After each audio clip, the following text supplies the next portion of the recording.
2017 Land Rover Discovery First Drive Review. Halfway up a wall of rock that our shiny orange 2017 Land Rover Discovery was expected to climb, using what's basically off-road cruise control, no less, rested a decked-out long-wheelbase Defender 110. Even without its meaty off-road rubber and a winch, this Defender, a member of Land Rover's corporate fleet, was a drool-worthy reminder of this brand's unparalleled 4x4 heritage. In the southern Utah desert landscape, the chunky utility vehicle that has only incrementally changed since the 1940s looked at home. When I remarked to the Land Rover provided guide, dressed in more company swag than the accessory department at a dealership, that perhaps the Defender would be better matched to this task than a sleek new Discovery, he lowered his sunglasses and said with a straight face that we were in the more capable vehicle. Wait, what?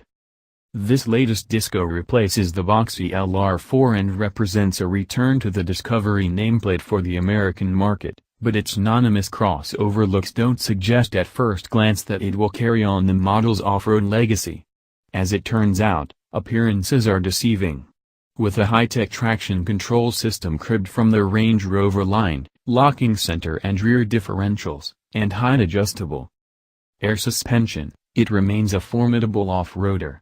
Yet for the first time ever, the Disco is plush and genuinely refined, not to mention a formidable family hauler with 3 rows of seats. Backgrounder. For once, Land Rover's offering against the Volvo XC90, Audi Q7, and BMW X5 excels as a family hauler. A 3rd row of seats remains optional, folding away at the tug of a lever or, optionally, the press of a button to reveal a flat surface when not needed. A fold and slide 2nd row provides class average access to the rearmost seats, but once back there, even adults will find acceptable room for shorter jaunts. The 2nd row offers much the same, even if it doesn't deliver the quite commanding stadium seating style view of previous Discoveries.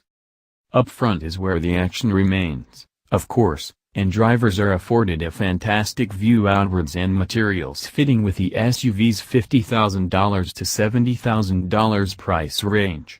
No shortage of tech is on offer. Pay more and you'll get a 10-inch infotainment and navigation system that truly operates like a tablet, a choice of 380 and 825-watt Meridian audio, and even a bracelet that active drivers can use on a hike or jog that lets them access the vehicle so they don't have to carry a bulky key fob.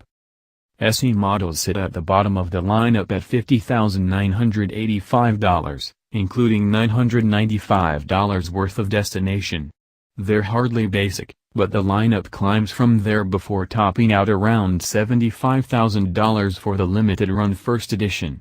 Most buyers will find an HSE with a few nice options like a surround view camera, adaptive cruise control, automatic emergency braking, heated seats, the air suspension, and a suite of off-road traction aids for around $64,000. At that price, it's almost indistinguishable inside from a Range Rover Sport.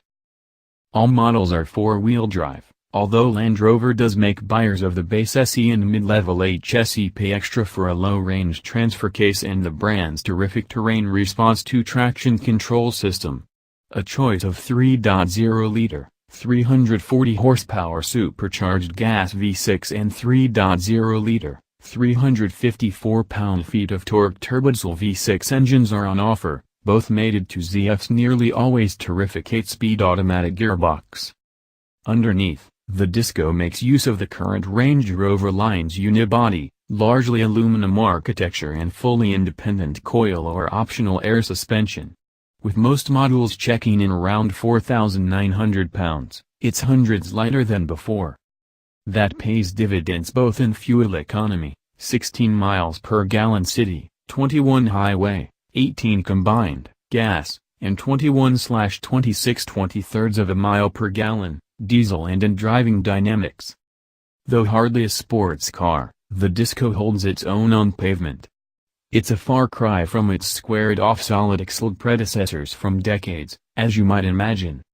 On our drive, we were only able to sample models with the air suspension and either 20 or 21-inch alloy wheels, but all were remarkably compliant over increasingly punishing on and off-road terrain. A thin-rimmed steering wheel styled like that found on Defenders and Range Rovers long ago delivered little in the way of road feel but nonetheless helped us confidently hustle the tall SUV through winding switchbacks at speed.